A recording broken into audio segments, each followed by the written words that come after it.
Welcome to the New York Outdoor News Great Northeast Podcast. Every 2 weeks, we explore news and issues affecting hunters, anglers, and conservation across the northeastern United States. If you enjoy the content here, be sure to subscribe to our print or digital versions by calling 800-535-5191 or visit our website at outdoornews.com. Now, here's your host and a man who claims he's immune to buck fever, New York Outdoor News editor, Dan Ladd.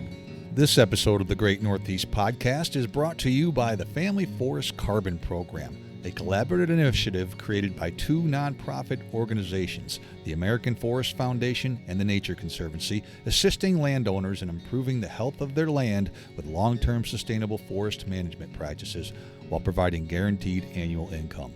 Learn more at familyforestcarbon.org.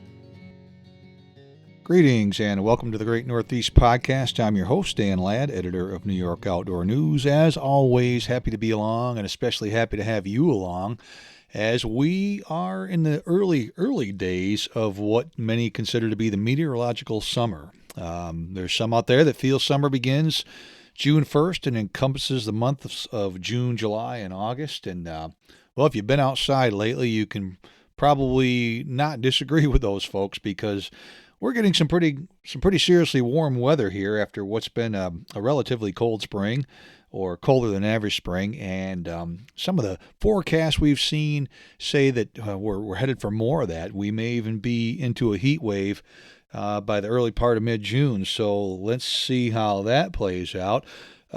Turkey season is over. It ended on a quiet note for this hunter.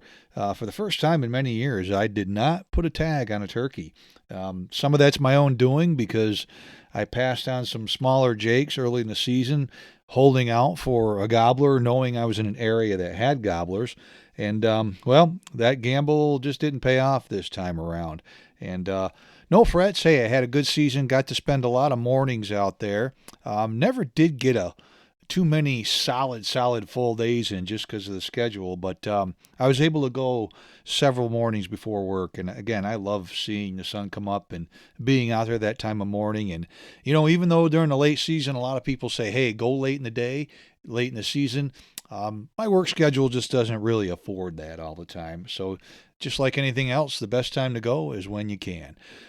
We've got an interesting topic we want to talk about, at least for a good portion of this podcast, and that is the subject of ticks. We're going to be covering some of this in New York Outdoor News in the next two editions, actually. The June 12th edition should be hitting the newsstands early, right around the 8th or 9th of June, and then we'll also have something probably a little later on because there's quite a bit going on. Ticks are active this time of year, and I've got some history to share with you and also some more recent history to share with you when we come back right after this. Are you an avid angler searching for the latest fishing news and tips? It's time to check out OutdoorNews.com. Get ready to reel in the freshest updates and expert advice from top anglers. Plus, you'll have access to the most up-to-date fishing reports, lake maps, lake reports, and more. Don't let the big one get away. Join OutdoorNews.com and reel in a world of fishing knowledge and expertise. Join today, OutdoorNews.com. Your passion, your news, your fishing journey. Welcome back to the Great Northeast Podcast. I'm your host, Dan Ladd, editor of New York Outdoor News, and we're going to talk about ticks. Not really my favorite subject, but given the circumstances of some recent events and also some history I have with these pesky little arachnids, well, we thought anything we can do to help people, one, prevent getting a tick on you, getting a tick bite, and just creating some awareness here about these things because, wow, I mean, growing up in the Northeast, I never experienced ticks. It just was not something that we encountered. I mean, and we had every bug under the scope that you could imagine here in the Adirondacks. I mean, the black flies right now are just are pretty friendly in places, and that's the time of year for that, as well as mosquitoes, everything else. And again, depending on where you are, who knows what you have for bugs. But ticks, boy, as they started to spread, with them came diseases. Of course, Lyme disease is the most known, but there's so many others out there, and that list is growing, and that's what we want to talk about a little bit. But first, we're going to talk about some prevention and again, some awareness.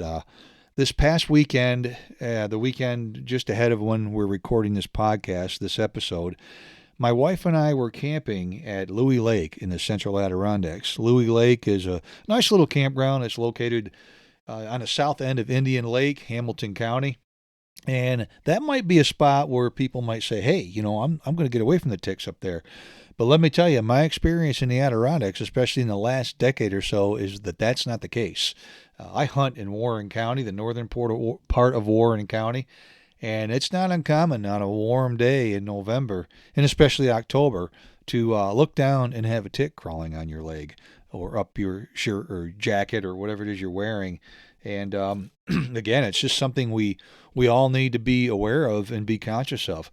So here we were, my wife Adrienne. Now, where we live in Washington County, we live out in the country, and every day Adrienne goes for a walk, and she tucks her pant legs into her socks the way you should. Her pants and sneakers are treated with permethrin, which we'll talk about a little more later on. It's a spray that you can treat clothes with that you're going to wear outdoors.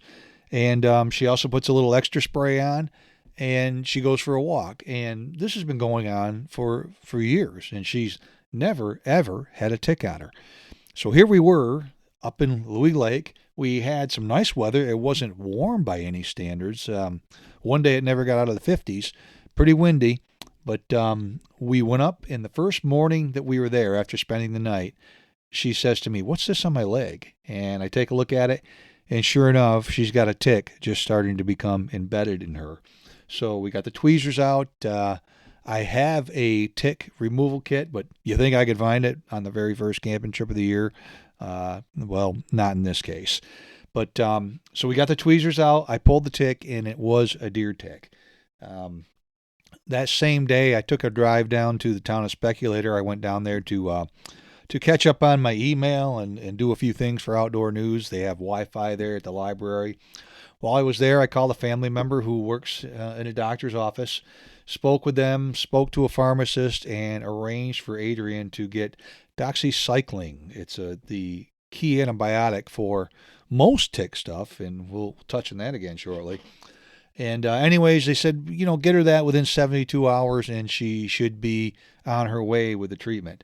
Well, that was a relief, and we get home on Sunday morning, and I'm unpacking, and I actually went out for the last couple hours of turkey season. I come home, and she says, "What's this?" And she's got another one kind of on her back, just above her hip, and we pulled that one. So she is currently on a 30-day treatment of doxycycline, which is the real common, very most common treatment. Now, sometimes when you get bit by a tick, a doctor will give you 2 pills to take them within 72 hours of the bite. If you want to be persistent and try to prevent getting Lyme disease or other tick-borne diseases, which I can't pronounce, but they're not nice. Bapsosis, I believe, is one. And alpha-gal syndrome is another, and we've got an article coming out about that. It comes from the Lone Star tick, a tick that has a white dot on it. But anyways, getting back to the treatment, don't be afraid to ask your doctor for a longer dosage. So many people are doing that now because it's a preventative, it's a cautionary measure. What to do about ticks? We're going to talk about that in the next segment. But right now, the key thing I want to mention is that they're out there. This is a very busy time for ticks. I believe they're starting to breed. They're going through their cycle. I'm not a tick expert. I'm just someone who's had a few on them in the past and have dealt with Lyme disease. So it's all about prevention. This period, from spring, the minute the snow goes, right up until the mid part of summer, it's not uncommon to deal with ticks. And we ran a story in the May 15th edition of New York Outdoor News. It was an Associated Press story about just how many doctor visits there seem to be this year. There's an increase throughout the Northeast, not just New York, everywhere around the Northeast. And of course, tick-borne diseases, tick encounters, it's been spreading out of the Lyme area, Connecticut for decades now. And it just seems like it's something we have to deal with. If you have pets, that's an entirely different story. I've heard stories of people picking 30 ticks off a pet as they come in from being outside. So it's just an ongoing thing. There's all kinds of advice out there for tick prevention, wearing bright colored clothes, like Adrian, tucking your socks in, and treating them with permethrin. Permethrin is a chemical, and I know some people don't like to use chemicals, but it is a chemical that you can spray your clothes with. Once it dries, it's odorless. You let them hang for about 4 hours, and then you can even cycle them through the wash a few times. I treat my archery hunting clothes every year just before deer season. I treat my turkey hunting clothes every year, and I also treat a couple pairs of pants and shirts and shoes that I wear outside, because the minute the snow goes in the spring, one of my favorite things to do is play on my property. I should say work on my property. But I like to get out on the tractor and clean up any firewood that's laying around. There's always a project. If you own property, it's never ending. So I treat these clothes. I wear them. I hang them outside. And then I wear them again. If you ever saw me when I'm wearing these clothes, you'd think I was, just some kind of careless person with my hygiene. That's not the case. But when it comes to tick prevention, you just can't be too cautious. And so if these things look all greasy and messy because I use them wearing a chainsaw or changing the oil in my tractor or working outside, then so be it. If it keeps the ticks away, I'm happy. So I treat them with permethrin. You can get that pretty much at any hardware store, any store that sells gardening supplies. Tractor Supply comes to mind. It's definitely a precautionary measure, and from my experience, it works most of the time. I'm not going to tell you that it works all the time, but from my experience, sitting on the ground, turkey hunting, probably 20 some odd days this past spring that I know of, I did not have a tick on me. There's other sprays you can get, regular bug sprays, but the whole thing is, checking yourself over, having somebody look you over. You just can't be too cautious. So that was the experience we just had, and that's some of the measures we took to hopefully prevent it from happening again. But it probably won't, and we're going to talk more about that when we come back right after this. There's a great program available for youth who love to hunt and fish. It's called the Outdoor News Junior Pro Team, and any youth 18 or under can join for free at jrproteam.com. JPT program showcases useful videos and tips to help encourage the next generation to become stronger anglers and hunters. It's a platform to celebrate and inspire those outdoor-loving youth. Check out the photos of Outdoor News Junior Pro Team members on Instagram, Facebook, TikTok, and YouTube, and visit our jrproteam.com for more information. Welcome back to the Great Northeast Podcast. I'm your host, Dan Ladd, editor of New York Outdoor News, and coming at you with some tick talk, courtesy of some personal experiences. I'm going to take you back about 16 years ago to even later in the year than now. I said earlier how ticks are quite active this time of year, and I'm going to go back to July of 2010. I woke up one morning with very, very sore knees, very achy knees. And it wasn't like I had done anything for the days leading up to that. I'd just been working in an office at the time for 3 days. And I remember I had to travel out of town that day for a friend's funeral. And my knees were just sore. And by the end of the day, and this was like a 90-degree day, very hot, a few days after July 4th, really, really hot. And I was coming down with what I thought was a cold. I was shivering and stuffed up, sinuses and headaches and things like that. And just couldn't figure out what was going on. And this went on for a couple of days. And my wife, Adrian, went out and got me some cold medication. I started taking that, felt a little bit better. And then a few days after that, I remember I was out mowing the lawn and I was wearing shorts. And I looked down at my legs and I had all these red blotches on my legs. It almost looked like I'd been wearing jeans with holes in them and had gotten sunburnt in, where the bare skin was. And she looked at me and she's like, well, you got them on your back, you got them on your shoulder. And I knew right away what my problem was. So off to the clinic I went, and long story short, I was diagnosed with Lyme disease. They took a blood sample, put me on doxycycline, the same medicine my wife is currently on, following her tick bites at Louis Lake Campground the last weekend in May.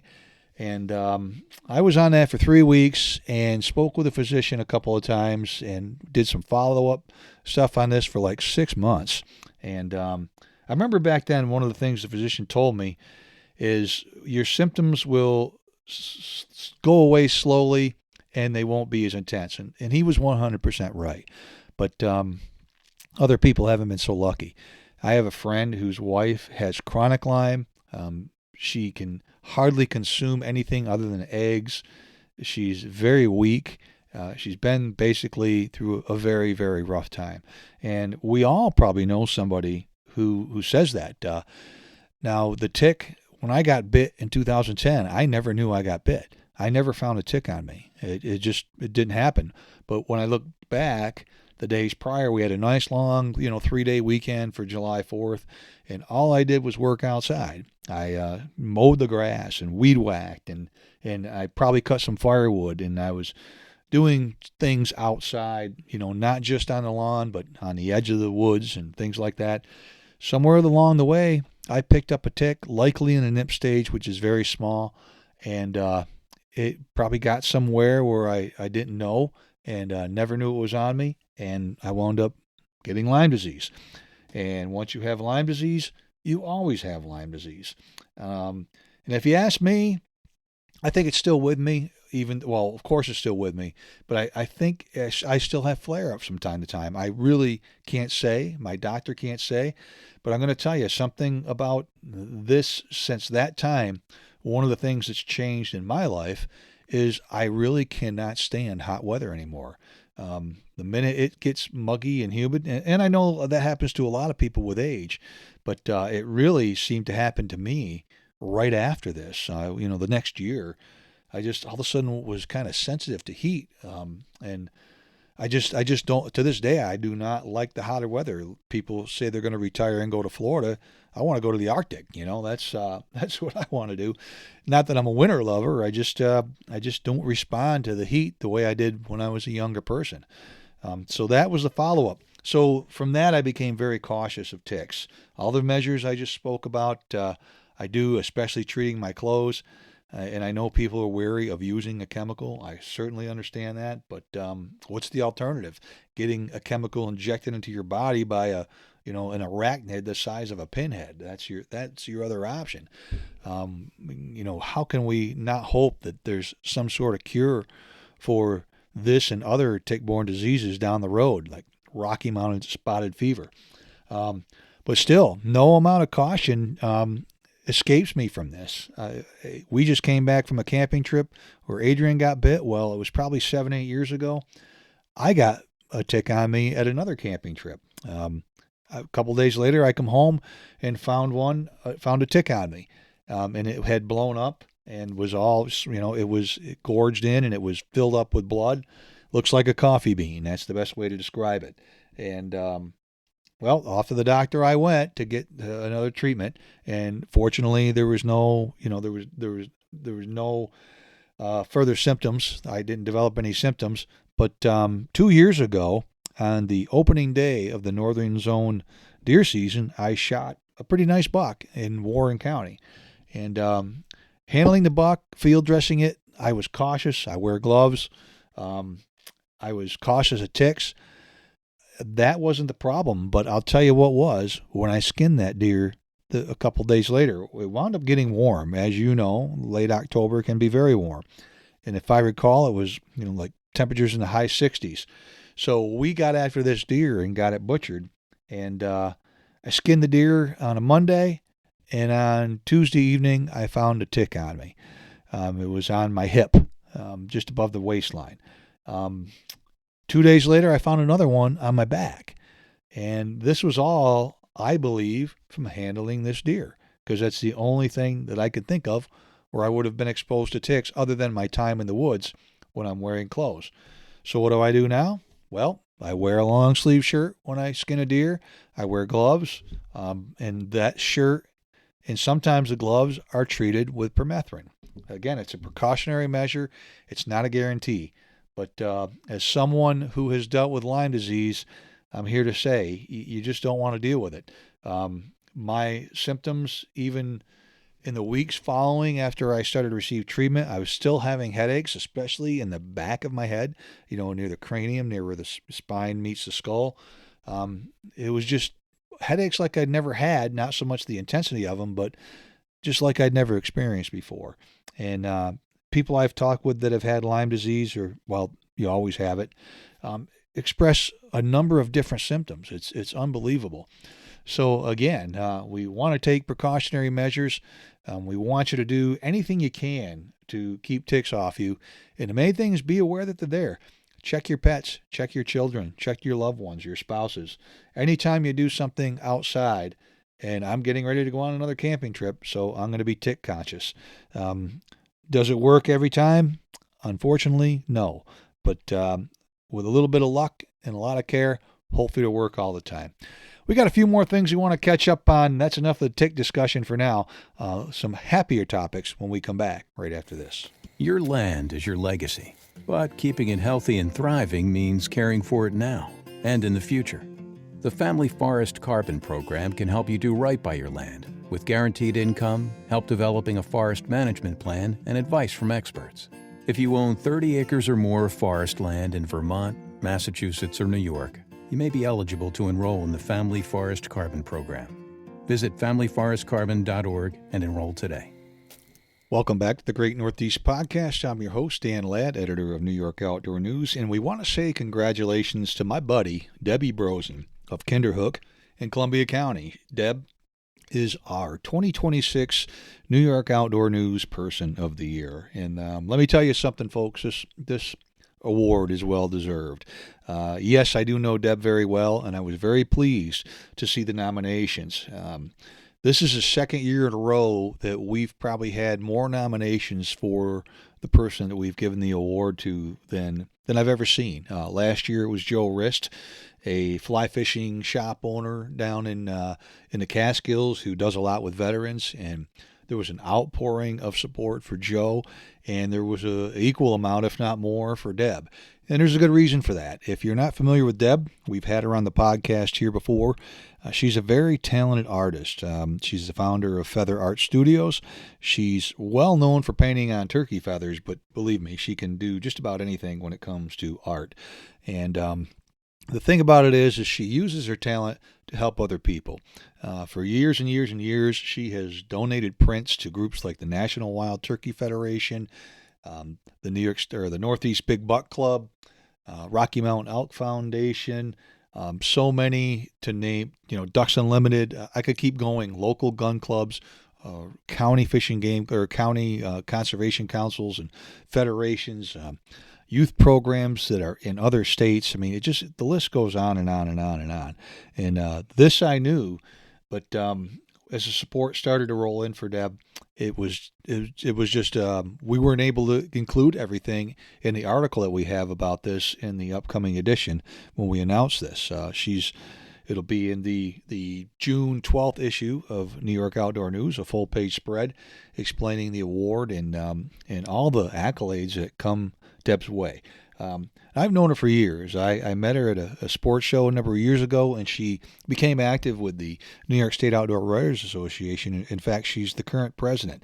But another group she's very involved with is the New York State Outdoorsman Hall of Fame. I've got a little bit to talk about that shortly. And also becoming an outdoors woman.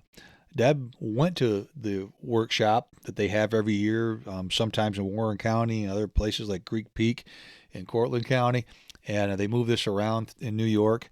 Great program. Spends a whole weekend teaching women all kinds of outdoor skills, everything from firearms to trapping and anything you can think of. A lot of archery, cooking, kayaking, fly fishing, you name it. She went with her sister, and they literally got hooked on it to the point where now they volunteer to help out every year. So they show up and help with registration. Just a prime example of some of the things that Deb's involved with. And once again, I just want to congratulate her on winning this award, and we're very proud of her. I was able to present this award to her at the banquet of the New York State Outdoorsman Hall of Fame. And the reason I was there, and I'm humble about this, is because I was inducted this year. And for that, I'm very grateful.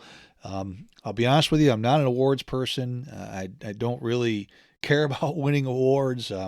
I do send some stuff into our outdoor writers group and won a few photography awards this year. And that's probably just because a couple of the guys who are professionals didn't enter. And it gave the rest of us a chance. But I was humbled by this, and I appreciate the folks who nominated me and who have supported me through the years and welcomed me to this wonderful fraternity of people.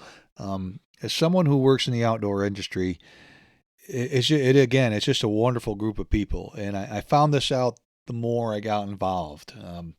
20 years ago or so, I became active with the New York State Outdoor Writers Association, began attending meetings and events and even hosting some.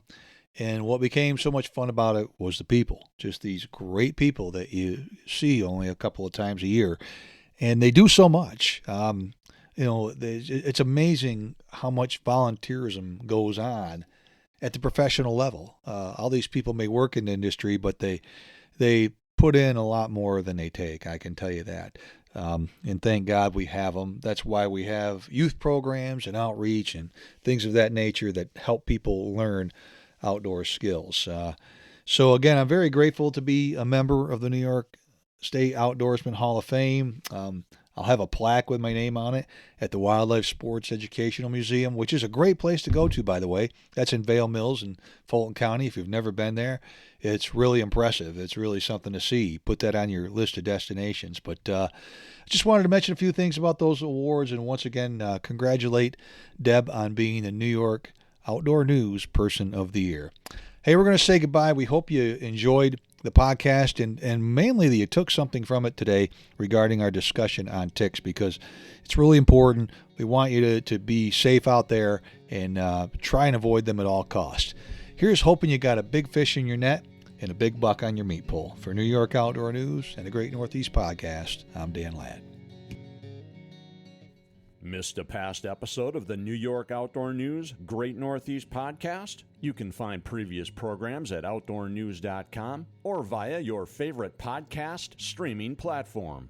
And for the rest of the story on the topics we cover on this program, get yourself a subscription to Outdoor News. Simply call 800-535-5191 or visit us at outdoornews.com. And don't forget to join us again here in 2 weeks to talk everything out-of-doors. Thanks for listening to the New York Outdoor News Great Northeast Podcast.